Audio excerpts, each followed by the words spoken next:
With any horror movie, you are bound to encounter at least one death scene depending on what type of horror you're watching. With subgenres like slashers, monster movies, or even splatter movies, you can guarantee that you'll be witnessing some horrific events play out on screen. So these are the top 5 worst horror movie death scenes, part 4. Let's jump in.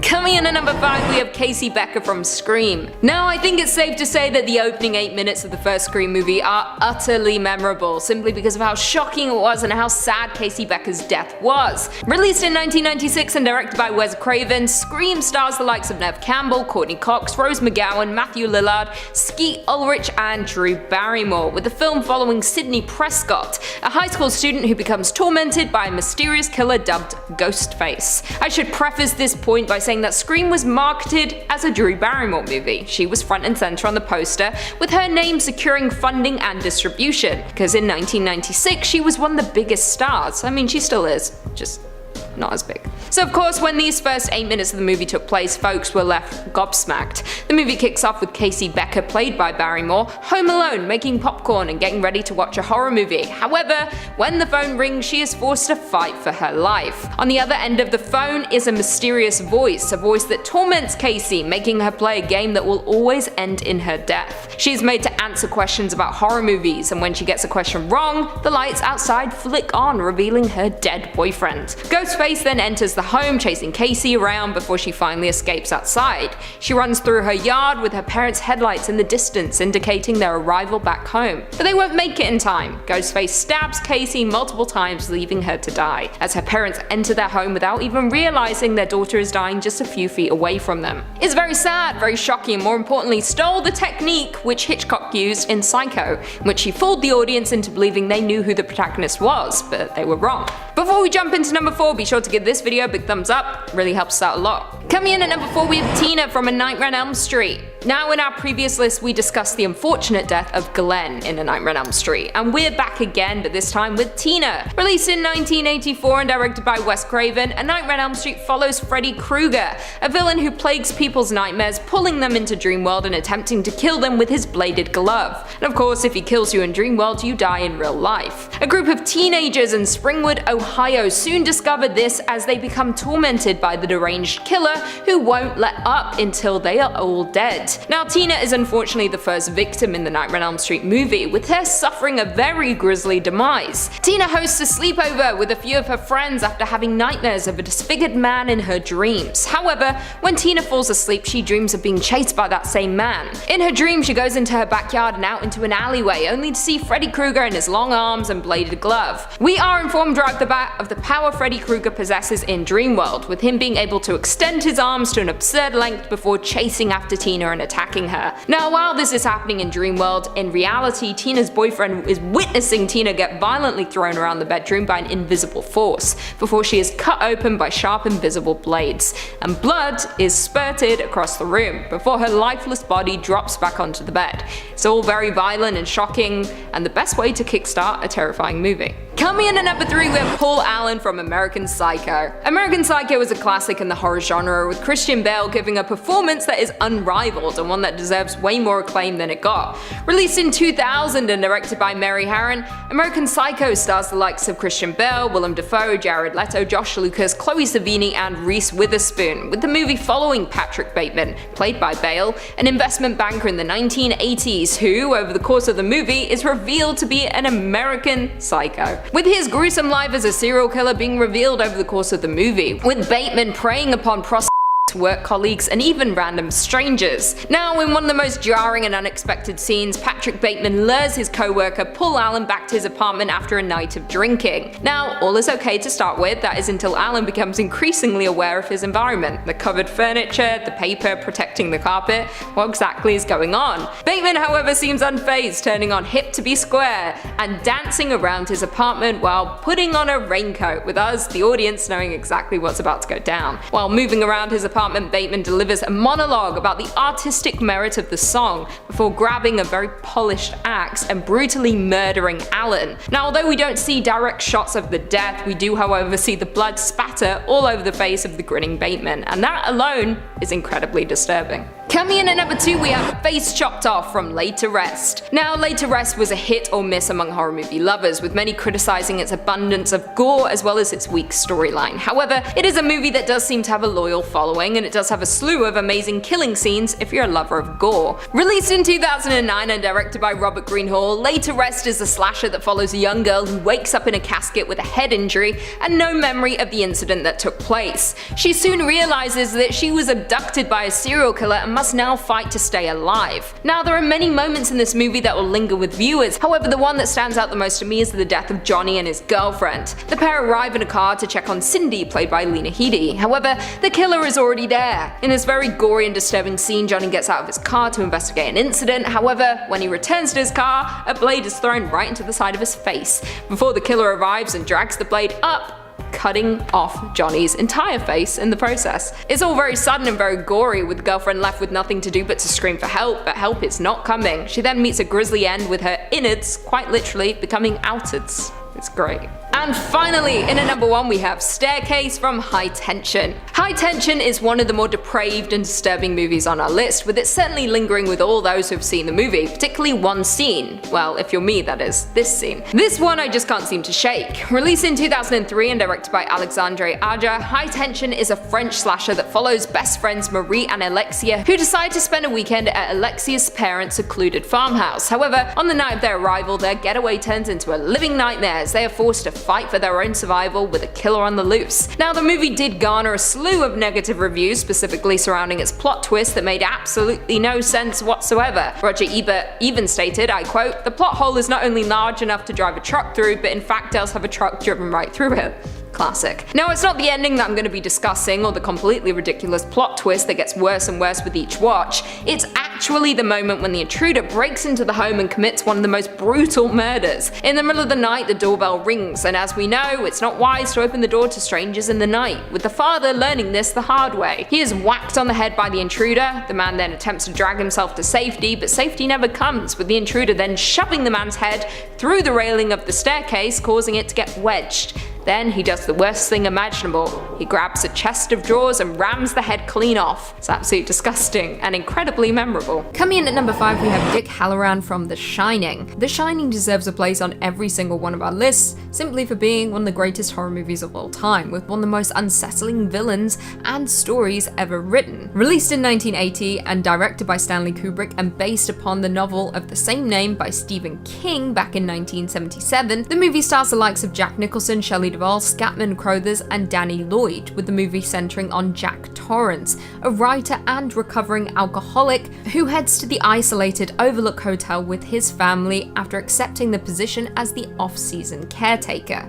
Now, as we know, things descend into madness for Jack and his wife Wendy and son Danny, with Jack losing his mind and being influenced by the supernatural inhabitants of the hotel, which is housing dark secrets. His son Danny Torrance, however, possesses the ability called The Shining, a psychic ability which enables him to look into the hotel's horrific past. It also allows him to communicate with hotel cook Dick Hallorann, who also possesses this ability. So when Jack begins to turn on his family, after losing his grip on reality, Dick senses Danny's danger and heads to the hotel to rescue him and Wendy, but Jack knows he's coming, and as Dick approaches, he aims an axe right for his chest and kills him. It's a brutal and unexpected scene, with it confirming to us all that hope is lost inside of the Overlook Hotel. Before we jump into number 4, be sure to give this video a big thumbs up. It really helps us out a lot in the YouTube algorithm. Please do it if you like me.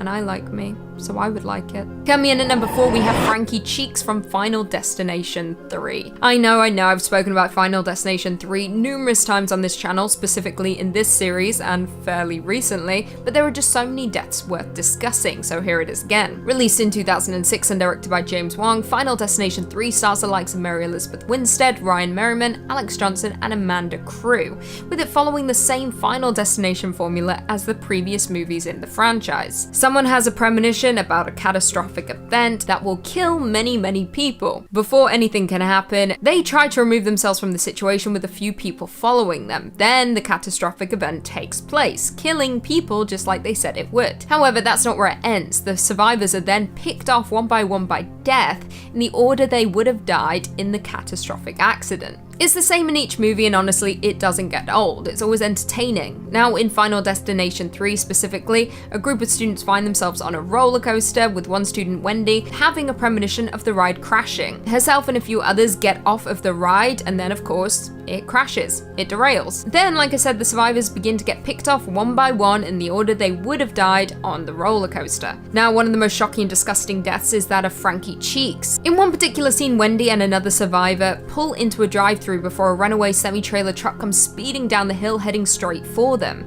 They manage to escape the car in time, with the truck smashing into the car, causing a motor to fly out of the car and to kill Frankie Cheeks, who just happened to be sitting in front of them, by slicing him through the skull. It's brutal. Coming in at number 3, we have Head Stomp from Halloween. This moment has since become iconic and was relatively shocking considering how things usually go down in the Halloween franchise. Released in 2018 and directed by David Gordon Green, Halloween stars the likes of Jamie Lee Curtis, Judy Greer, Will Patton, and Andy Matichak. With it following Laurie Strode, the survivor of the original Halloween movie, who prepares to face off against Michael Myers in a final showdown on Halloween night, around 40 years after she survived the original killing spree. Now, the 2018 Halloween is a direct sequel to the 1978 movie of the same name, which many were thankful about, including me, considering the franchise began to create ludicrous plot points, such as Laurie Strode being Michael's sister, which thankfully is not canon, so we can all sleep peacefully tonight. Now, one of the characters in the movie, Dr. Ranbir Sartain, Michael's psychiatrist and Sam Loomis's former student, begins to develop an obsession with Michael, with it being revealed that he orchestrated Michael's escape so he can study him in the wild. He even goes on to attack those who might get in the way of that. However, Michael doesn't seem to care too much about this, because in one epic and brutal scene, Michael stands over Sartain, lifts his boot and stomps on his head, exploding it in the process in one shocking moment. It was incredibly jarring and shocking. Yes, Halloween is a slasher, but it's never been one to have blood and guts flying everywhere, but now it is, I guess. Coming in at number 2, we have Jonah's death from the Green Inferno. The Green Inferno was a tough film for me to even get through, and I saw this one on the big screen. Oh boy, how I have regrets about that. Released in 2013 but making its theatrical debut in 2015, The Green Inferno is a cannibal horror movie directed by Eli Roth, with it being an homage to the cannibal movies of the 70s and the 80s, specifically Cannibal Holocaust. Starring the likes of Lorenza Izzo, Ariel Levy, Daryl Sabara, and Kirby Bliss Blanton, the film follows a group of activists who are forced to fight for their lives when they are captured by tribe in the Amazon rainforest. Now, the movie kicks off with the activist plane crashing into the jungle, with the pilot dying as well as several other passengers. As the remaining survivors hunt for a GPS phone, they are ambushed and tranquilized by blowpipe darts. They are then taken to a small village and imprisoned in bamboo cages. This is where things begin to get truly terrifying for the group. One of the group members, Jonah, is taken by the tribe, with one of the female elders ritualistically cutting out his eyes before being dismembered and decapitated by the tribal leader, with his remains being cooked and eaten by the rest of the tribe. It's an absolutely horrific ordeal for Jonah, the group, as well as viewers watching, as we are forced to witness absolutely everything that's unfolding. That scene makes me feel physically sick, as well as the scene that follows it immediately after, which is a girl having violent diarrhea in the corner. It's not what I wanted to see, to be honest. And finally, in at number 1, we have Stanley and Andy from I Spit on Your Grave. Now, it's no surprise that I Spit on Your Grave has made its way onto our list. However, it may be a surprise that it has taken this long. Released in 2010 and directed by Stephen R. Monroe, I Spit on Your Grave is a revenge horror movie remake of the controversial 1978 movie of the same name. Starring the likes of Sarah Butler, Jeff Branson, Daniel Franzi, Rodney Eastman, and Chad Lindbergh. The movie follows Jennifer, a writer who rents an isolated cabin in the country to work on her novel. However, her world is quickly shattered when a group of men attack and torture her and leave her for dead. She isn't giving up without a fight though, with Jennifer returning for vengeance, trapping the men one by one and inflicting torture upon them. As is the case with many exploitation movies, I Spit on Your Grave is tough to swallow, with the initial attack scene involving Jennifer being incredibly offensive considering how long it lingers on the violence, with the subsequent attack on the men being more cartoonish and horror-flicky, not taking itself very seriously.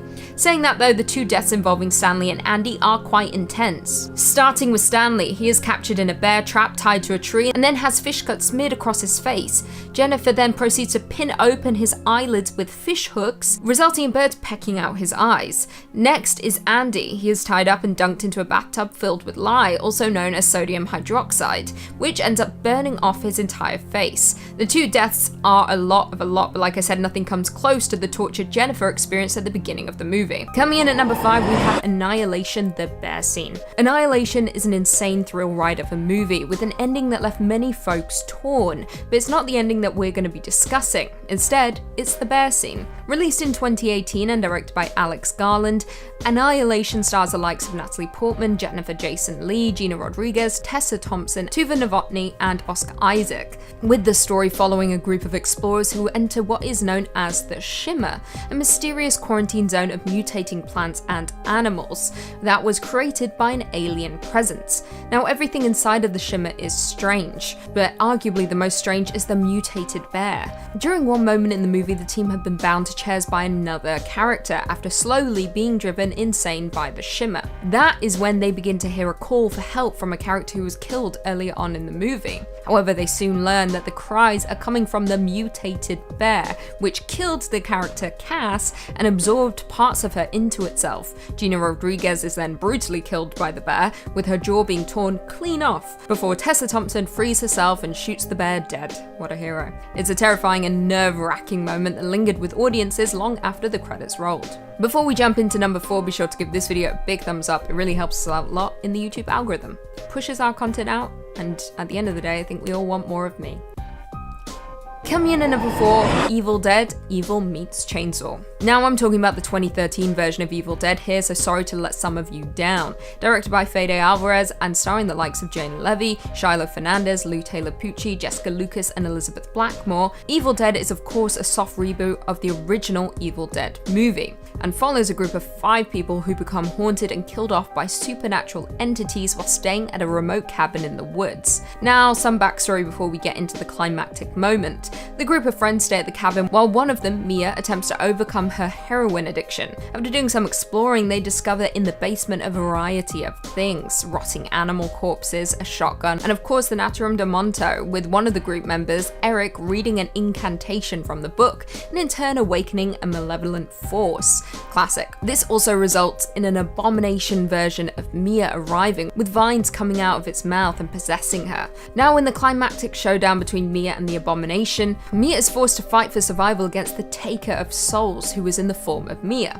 The two engage in a truly bloody battle, with a downpour of blood raining down on them. Limbs are sliced off with a chainsaw, with Mia even taking the chainsaw to the face of the abomination, slicing it completely in two. It's a grisly and gruesome conclusion to a great movie, making it one of the goriest horrors out there. Coming in at number 3, we have Upgrade, the kitchen fight. I think it's safe to say that horror movies have taught us many things, but one thing is that literally anything can be used as a weapon. If you try hard enough, that is, and that's what goes down in Upgrade. Released in 2018 and directed by Lee Wannell, Upgrade is a cyberpunk action horror film starring the likes of Logan Marshall Green, Betty Gabriel, and Harrison Gilbertson, with it following a technophobe who is implanted with a chip that allows him to control his body after a mugging leaves him paralyzed. Some backstory before we begin. Gray Trace, played by Logan Marshall Green, is a mechanic who was involved in a car crash alongside his wife, with 4 men proceeding to attack them, shooting Gray in the neck and leaving him paralyzed. This is when he accepts a STEM implant, a chip that would supposedly allow him to walk. However, STEM is way more powerful than Gray initially realized, with the technology convincing Gray to hunt down his wife's attacker, and also giving him capabilities beyond his wildest dreams, essentially making him unstoppable. In one particular scene, Gray breaks into the home of one of the attackers and a fight breaks out. He allows STEM to take full control of his body, with him grabbing anything in the kitchen to use as a weapon against his opponent. Before we know it, STEM grabs a kitchen knife. Instead of stabbing the attacker, STEM pulls it up to the attacker's mouth and makes his smile a whole lot bigger. It's absolutely horrific to watch and a horrible way to die, that's for sure. Coming in at number 2, we have Final Destination 5, The Gymnast. I think we can all agree at this point that we can't have a worst horror movie death list without including one of the Final Destination movies on it. This time we're discussing 5. Released in 2011 and directed by Steve Quayle, Final Destination 5 is a 3D supernatural horror that, like always, follows the same Final Destination formula. It's a classic. A premonition is had, an accident occurs, and death begins picking off the survivors one by one. Now, in Final Destination 5, the main catastrophic event is the collapse of a bridge, with Sam Lawton having a premonition of the collapse before it even happens, in turn saving a few survivors who, like I said, begin to get picked off one by death. Now, the death of Candace is perhaps one of the more grisly deaths, with it going from 0 to 100 so damn fast. Not to mention the manner in which she dies is utterly insane. Just wait. Like all deaths in the Final Destination movies, a series of chain reactions is what results in the death, and the same is said for this one. We're in a gymnasium. The AC is kicked on and a fan plugged in to keep the gymnast from overheating. However, the cord is frayed with the wires exposed. Classic. The AC then begins to leak and surprise surprise right onto the exposed wires. The AC begins to rattle, dropping a screw onto the beam that Candace is doing a routine on, but don't worry, she doesn't land on it and the water is avoided. Phew. Instead, she heads to the bars to perform another routine, but the bars are loose. While she's swinging away, another unfortunate soul steps on the screw, screaming out in pain, falling off the beam, knocking over the ball of chalk which lands directly in front of the fan, which blows the chalk all over the room and right into Candace's face as she's swinging. She then falls and somehow manages to snap and break every single bone in her body. It's ridiculous but incredibly gruesome, and perhaps one of the worst ways to go out. And finally, coming in at number 1, we have Apostle: Purification. Now, this is a movie that completely blindsided me, mostly due to the fact that the tone shifts significantly halfway through, and it leaves you with your hand over your mouth. Released in 2018 and directed by Gareth Evans, Apostle is a period horror movie starring the likes of Dan Stevens, Christine Forsyth, Paul Higgins and Michael Sheen, with it following a British man who heads to a remote island to rescue his sister from an evil cult. Now, this may sound familiar to you, and that's because it is heavily inspired by The Wicker Man, and you'll notice similar elements throughout. Thomas Richardson heads to the island not long after a ransom is set for his sister, and while there he poses as a convert, encountering the leader of the cult alongside 2 convicts. They claim that the island was rendered fertile through blood sacrifices, with it also being revealed that the cult are no longer willing to pay for the continuous animal sacrifices, meaning they need to move on to human ones. Now, in one of the most shocking and disturbing scenes, one character, Jeremy, is tied up for a purification ritual, which is all due to his girlfriend being killed by another member of the group, with Jeremy being framed for the death. Now, the purification ritual involves a drill being inserted into the top of Jeremy's head until it quite literally explodes. It marks a significant shift in the movie, which up until this point was a bog standard folk horror, shifted into a very gruesome and bloody horror movie. Drill to the head. Horrible way to go. Well, there we have it. Do you guys agree with our list? Which horror movie death is your favourite? Leave us all your thoughts and feelings in the comments down below, and perhaps we can do about 7. And on that note, if you haven't already, be sure to give this video a big thumbs up, and until next time, I'll see you later.